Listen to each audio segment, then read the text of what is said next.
Mbote Nabiso, Zalingaï, révérend pasteur Pepe Lutete, Mokambia Église évangélique La Gloire de Christ, de Nae Nanzela et Tandumike pour la cause. Sakula Sangomana Monae sous Christou, le lot Ezali dimanche le 12 avril 2021, na calendrier liturgique Ezali Mokolo ya Pâques. Et Pâques Ezali Mokolo Moko, Ezali fête Moka Motuya Makas. Pour la biso ba Christou, tokoki kozangisa yango ata mokete malgré ba situation oyo ezali koleka na kati na mokili makam oyo ya coronavirus. Na biso ba Christou esika biso tozali esengeli toyeba ko commémorer kufa pe lisekwa na Yesu Kristo. Yango lelo na yenga na tongo na lelo tokotalisa importance de la résurrection motuya ya lisekwa na Yesu Kristo. Motuya lisekwa n'importe qui te, motuya lisekwa mutu songolo pakalate, mais motuya lisekwa na Yesu Kristo. Banza memboto na biso, na nini kolobela awa na uchamwa bilembo oyo ya motuya ya lisekwa na Yesu Kristo kati na bomo na biso. To simba yango malamu po ete yango ezali motuya penza lisekwa na Yesu Kristo. Na liboso na kolobela ete lisekwa na Yesu Kristo, na kolobela na français pe na kolimbo na lingala. C'est notre foi est solide car elle repose sur un fait historique, la résurrection de Christ. Ce qui kondima na biso zali makas, ce qui kondima na biso zali motuya, ce qui kondima na biso zali ya kotelema, ezali po ete boyambi na biso etelami na kati na lisekwa na Yesu Kristo. Lisekwa na Yesu Kristo ezali motuya pona mu Kristo. Po ete lobiko na biso ba Kristo esimami kaka na kondima ya munene te, mais esimami kati na kondima na biso na kufa pe lisekwa na Yesu Kristo. Na kotanga mwa muke na kati na Biblia na 1 Corinthiens chapitre 15 verset 14, apôtre Paul alobi le comment motuya alobi boye, et si Christ n'est pas ressuscité, notre prédication n'a plus de contenu et votre foi est sans objet. Soki Yesu Kristo asekwa kite côté na biso ezana tina mon côté pe kondima na biso ezali na moboko mon côté, mais lokola Yesu akufa ki pe asekwa ki tala nete esengeli biso to te ya maloba na Nzambe, esengeli to sakola maloba na Yesu Kristo, esengeli to te atango nyonso atako na sena mbula, atako na sena confinement, atako na sena makamusongolo pakala. Biso ba Kristo tokozangisa te kosala commémoration ya kufa pe ya lisekwa na Yesu Kristo. Mokolo ya Pasika ezali likambo moko motuya mingi to un moment important pour les chrétiens. Likambo moko ya motuya makasi mingi. Lolenge na manai koloba ete kondima na biso ezali ya kotelema makasi po ete evandisami na likambo ya motuya tobengi lisekwa na Yesu Kristo. Donc Kristo nyonso esengi ayeba ke kufa pe lisekwa na Yesu Kristo ezali moboko kati na kondima na biso epai na Nzambe. Libanda na Yesu Kristo lobiko ezali te. Bien-aimé, likambo ya mibale onangana lobela likambo etali kosekwa na Kristo, ilingo bete sa résurrection éveille notre foi. To lisekwa na Yesu Kristo ezali kolamusa tango nyonso kondima na biso, ezali kofongola tango nyonso boyambi na biso. Likambo ezali motuya mingi esengeli tobeta sete na sika wana te kondima na biso etelimifma na kati na likambo ya motuya ya lisekwa na Yesu Kristo. Me yambo ya sekwa aleka liboso kokufa, anyokomaki na ekulusu, babetaki ye fimbu, batoboli ye mopanzi, batoboli ye makolo, batoboli ye maboko, ekota nzube na mutu, epasi nyonso tu wana po ete oyo nani akondima Yesu Kristo ye mutu wana azwa bomoi na seko. Atali ekolo te, atali etai te, moketo munene, mulaito mokuse, mundo to pembe, mboka to mboka nini te. Mesengeli kaka na kondima na yo, na mbweba na yo, soki ondimeli Yesu Kristo, azala mokonzi, pe mobikisi na yo, yo kozwa lobiko. Pe kondima ya solo, esimami, na kati, na lisekwa, na Yesu Kristo. On a bete, sa résurrection éveille notre foi. Et Bibli est ainsi biso, na livre ya Jean, chapitre 20, verset 8 tina 9, Bible bête. Alors, l'autre disciple, celui qui était arrivé le premier, entra à son tour dans les tombeaux. Il vit et il crut. En effet, jusque-là, il n'avait pas encore compris que Jésus devait ressusciter comme l'avait annoncé l'Écriture. Ah, ba disciple, ba yeko litan ba kenaki. Ba yoka sango ke Kristo asekwi. Kunda etikali polele. Nzoto na ezali sute. Ba kenaki ba pakaki mbagu. Ba komi kuna moko atelemika na musika totala e mususu ayembangu akoti na kati. Amoni ke nzoto na Kristo alite pe andimi. Bien-aimé, likambo ezali motuya mingi. Kotelete Yesu Kristo iye akufaki batu bakufa na bango pe bakokufaka pe bazali kokufa sikoyo mais mutu oyo akufaki pe asekwaki lolenge na nkolo Yesu Kristo bien-aimé azali te kufa na ye pe lisekwa na ye ezali motuya pona tina bomo na biso bana Nzambe e na iko kota kosimba ete na likambo ya misato sa résurrection nous remplit de joie to lisekwa na ye yali kotondisa biso na esengo yali kotondisa biso na sai toliko kabula esengo oyo elongola ba yekoli na Kristo na mokili mobimba oyo ezali lelo mokolo ya Pasika to ya Pâques mokili mobimba oyo bayebi Kristo ba oyo bandimelaka Yesu Kristo bango bakosanjola ye bango bakonetola ye mpona nini po ete ye nde asilaki kowa asilaki kokufa mpona bomo na biso akufaki mpona bomengo na ye te po ete biso tobikisama tolongwa na se ya nguya ya masumu tolongwa na se ya nguya ya satana tolongwa na se ya emprise du diable mais tosombama na kati ya makila na Yesu e atako bambeba lolenge nini atako masumu lolenge nini Yesu Christ nda sopaki makila na ye pe asombaki biso na makila na ye il nous a racheté par son sang tali kam oya motuya pe ya esengo makasi kati na biso bana Nzambe oyo kotona kati na sai mutu moko oyo andimaki komi pesa mbeka andimaki komi bonza na ikulusu andimaki konyokoma amonisaki bolingo na ye pona ko racheter le monde entier pona ko somba mokili mobimba oyo ezalaki na sela ngwa na satana Yesu Kristo o bien-aimé moko te akoki komi bonza pona bomo na yo moko te akomi bonza pona bomo na yo mais kaka Yesu Kristo asi amibonza amipesa mbeka ya motuya pona bomo na yo ete yo na ngai tokwa kobikisama tozwa bomo na seko soki ondimela Yesu Kristo bomo na seko zela kati na yo soki yo si ondimela Yesu Kristo yika mpiko kubanga te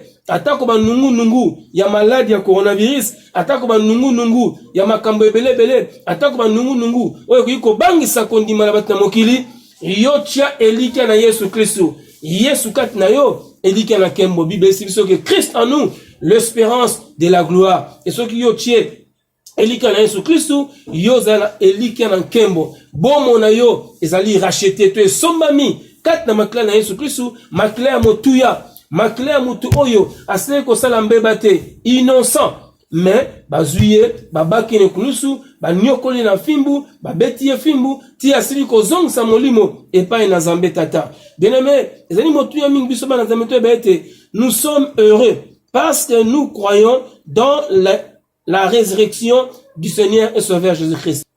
Dans la libat na esengo poto li kondima na lisekwa na ko na biso Yesu Kristo. Likambo ezali motuya mingi Yesu Kristo yemoko a confirmaki yango. Abibi bebete Thomas alabaki soki na tche musapite na moni papota na yete na kondimate. Na Jean chapitre 20 verset 29 awa Yesu Kristo yemoko a confirmé ta mabaki na Thomas que ozali kotia tembe tia misapi na maboko na ngai. Et Jean 20 verset 29 a dit parce que tu m'as vu tu crois, lui dit Jésus. Heureux ceux qui ont cru sans avoir vu. Alors bien Thomas était poète yo moninga nde ondimi esengo na ba oyo bandima to bandimi ba monanga ite o bien-aimé biso sali eleko oyo to génération oyo ya batne esengo yemo Yesu alaka biso parce que ton ndima ki Yesu Kristo to moni na musuni boete mais Thomas mona ki Yesu Kristo Thomas ndaki matea na munoko na Yesu Kristo Thomas mona ki bikamo o Yesu Kristo mo asalaki mais abagite soki na moni ete na chemi sapina ngai na mapota na ete na kondima te mais Kristo tanga ye e ben Thomas aye kondima pe abandi kolenga mais Yesu alobi esengo na ba oyo bandimi Heureux ceux qui ont cru sans avoir vu. Et ce qu'on a oh bandimi, moni était. Et puis la foi est une ferme assurance des choses qu'on espère, une démonstration de celles qu'on ne voit pas. Eli ko kangana motema pe na eliki makasi eloko oza na ngoposa pe ko tshana musa eloko oyo ozali komona te ata likambo ya ndenge nini bien-aimé ata minyoko etelemeli yo ata bampasi eli kotungisa yo ata maladi ezali kolia yo nzoto yo kobanga te tya elika kati na Yesu Kristu tya kondima no pa na Yesu Kristu eye moko Yesu Kristu ayebisi biso na livre ya Matthieu chapitre 21 verset 22 abi tout ce que vous demanderez par la foi avec prière vous les recevrez. Nyoso boko ndima, boko sambela, boko senga, na kati na kondima. Na nzela ya losambo, boko zoyango. Kondima na biso neza la kotele mepa na nzambe kati na komona Yesu Kristu, toko zwa atako likambo yango ezali lolenge nini. Atako mokili mo likambo yango munene koleka. Mepa na nzambe ezali likambo muke. Atako likambo yango bato bali kokoka te, coronavirus, bato na mayele, basuki, bazo kokate baluko luka la laboratoire lolenge na lolenge mena ibisi yo belema pa na Yesu Kristu yende azana laboratoire liki ba laboratoire nyonso kaka na kombo na Yesu Kristu maladi wana ekokene musika parce que Bible beti na kombo na Yesu Kristu mabolongo nyonso ke gumbama pe nungongo nyonso ko ganga te Yesu yende mokonzi. Alléluia. Na ntina na bien-aimé mabolongo nyonso ko gumbama liboso na kombo na Yesu Kristu. Oite ali kombo oyo eleki ba kombo nyonso na mokili oyo. Eza na kombo moko te oyo eleki kombo na Yesu Kristu na nguya. Eza na kombo moko te oyo eleki kombo na Yesu Kristu na autorité. Eza na kombo moko te oyo eleki kombo na Yesu Kristu na bikamwa. Kaka na kombo na Yesu Kristu nde yo kozwa nzela ya kokota lola, yo kokutana na Nzambe. Na kombo na Yesu Kristu nde yo kozwa protection to kobatelama. Vous allez garder contre tout fléau, contre toute pandémie, contre toute maladie. Au bel la combinaison plus ne et cinquième trait, motuya, il y a lycée qu'on a cru sous, français de le dit, en contemplant le ressuscité, nous ne pouvons que l'adorer. La carte na kota la, Christ oya sele ko se quoi, et ça il est comme ça ko salate, car ko zongi sa maton di panaye. Kozong sama sanju li panaye, ka koneto la ye, kokumisa ye, kozong sa lokumu e panaye. Et Bible dit biso, à 4 livre ya Matthieu chapitre 28, verset 16 à 17, notre moment que ba premier disciple, tant ba reconnaître que Christ yenda zali mokonzi, yenda sali ko se quoi, ba gumba melakiye, se prosternèrent devant sa gloire. Bible dit, les 11 disciples se rendirent en Galilée sur la colline que Jésus leur avait indiquée. Dès qu'ils l'aperçurent, ils l'adorèrent. Matthieu chapitre 28, verset 16 à 17. Ba yekoli, ba pusanaki nikolo na ngomba, etango ba moni Kristo, ba gumba meliye, ba bandi ko sanjula ye. Lelo zali mokolo ya motuya pona ko gumbela ya Kristo, mokolo ya motuya pona ko sanjula ye, ko netola ye. Kozong sa matonde yike epai na Nzambe. Bien-aimé, soki zali ko kumisa Kristo, ngolu pe nguya na Nzambe ko bena makati na bomo na yo. Soki zali ko kumisa Kristo, loboko na Nzambe ko simba yo pe Nzambe ko sala bikama makati na bomo na yo. Kaka na kati na ko kumisa ye. Dans l'adoration, Dieu opère de miracles. Dans l'adoration, Dieu délivre son peuple. Dans l'adoration, Dieu bénit son peuple. Dans l'adoration, Dieu protège ceux qui l'adorent. Et dans l'adoration, bien-aimé, de merveilles, bah signe, bilembo, ils allaient quoi accompagner, bah adorateurs. L'Église Christ savait que l'heure vient et elle est déjà venue où les vrais adorateurs adoreront le Père en esprit et en vérité. Et ce sont les adorateurs que le Père cherche. Mokole mutuya bien-aimé, oh Seigneur, le tombe la mgongo, oh Seigneur, to sanjo la Yahweh, oh Seigneur, to neto la Yahweh, oh Seigneur, to zong samaton et yike pendant kolo. Pote mokolo oyo Yesu asele ko se kwa mokolo ya Pasika jour ya Pâques ezali motuya pona biso na Nzambe to sanzo na Nzambe malgré confinement malgré makambo ebele mais biso eba ko bela matushu et pas na Nzambe pona ko sanzo le pote ali mokolo ya Pâques mokolo Kristo asele ko zong sa molimo pa na tata asele ko mi bonza na Kristo pona biso pe mokolo oyo asele ko se kwa na kat na ba wei et na likambo oyo ya 6e point.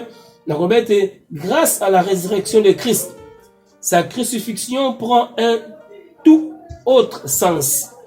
Elle est notre source de délivrance.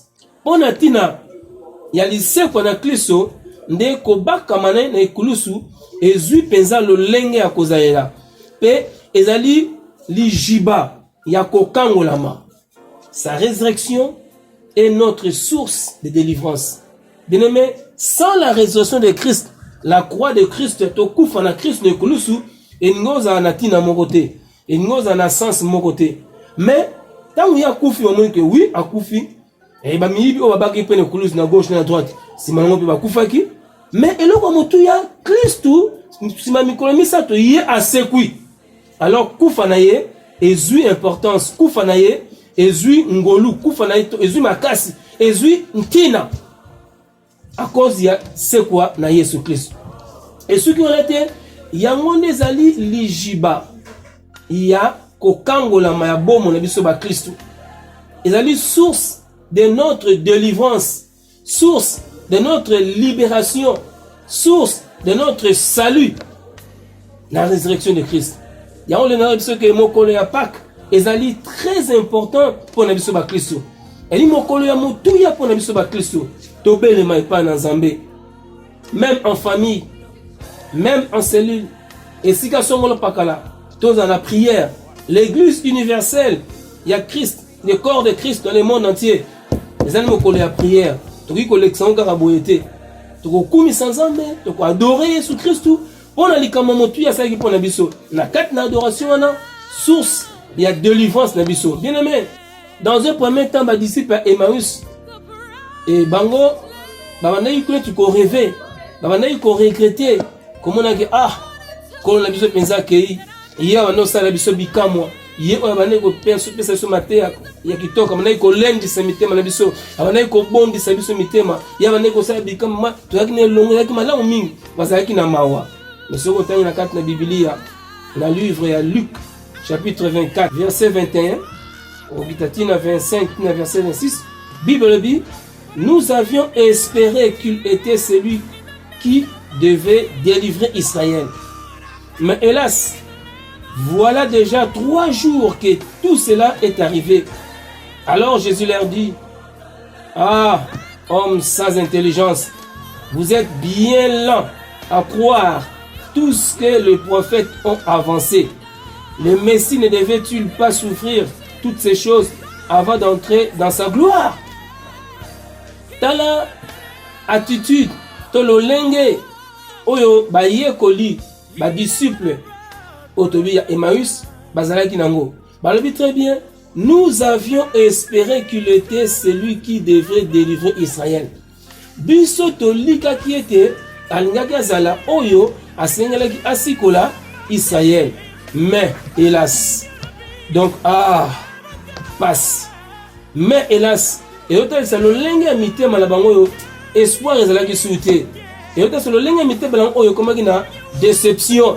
Et autant sur le lenge mitema oyo komaki na tristesse, regret, mawa. La Bible dit bien, voilà déjà 3 jours que tout cela est arrivé. Tala mikolomi sa to likambango et c'est commis. Bien aimé dans le Seigneur, alingi kolendi sa motema na yo, molimo na yo, bomoto na yo pe libota. Jésus-Christ est le même hier, aujourd'hui et éternellement. Yesu Christ est le lenge moko, lelo lobi pe libena bela.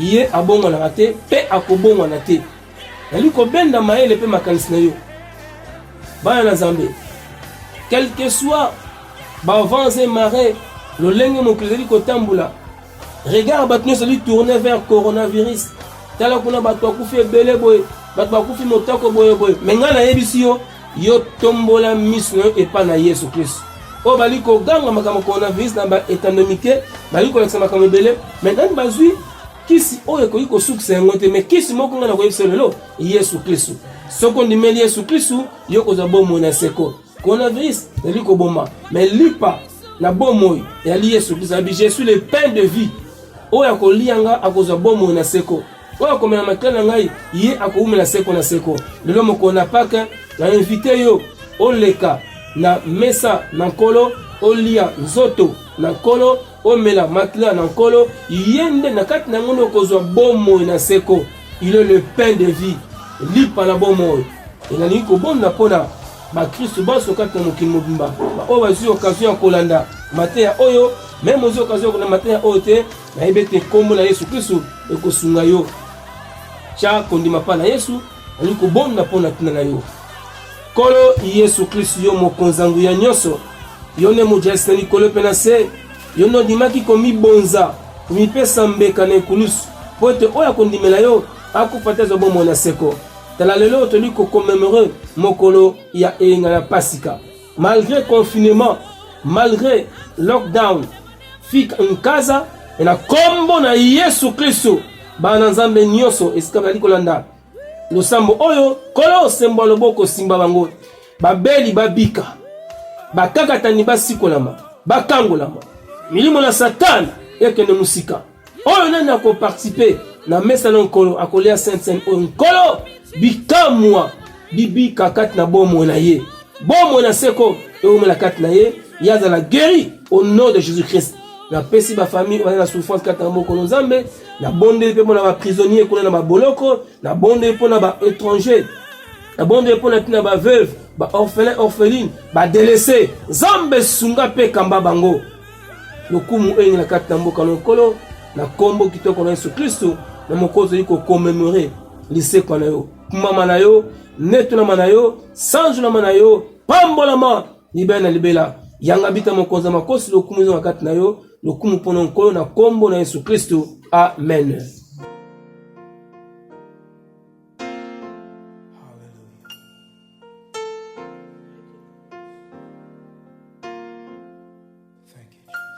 Bien-aimés dans le Seigneur Jésus-Christ, veuillez vous abonner sur notre chaîne YouTube, La Gloire de Espace Christ 20, pour suivre toutes nos prédications, des programmes de prière. Que le Seigneur vous bénisse. Bonne fête de Pâques au nom de Jésus-Christ.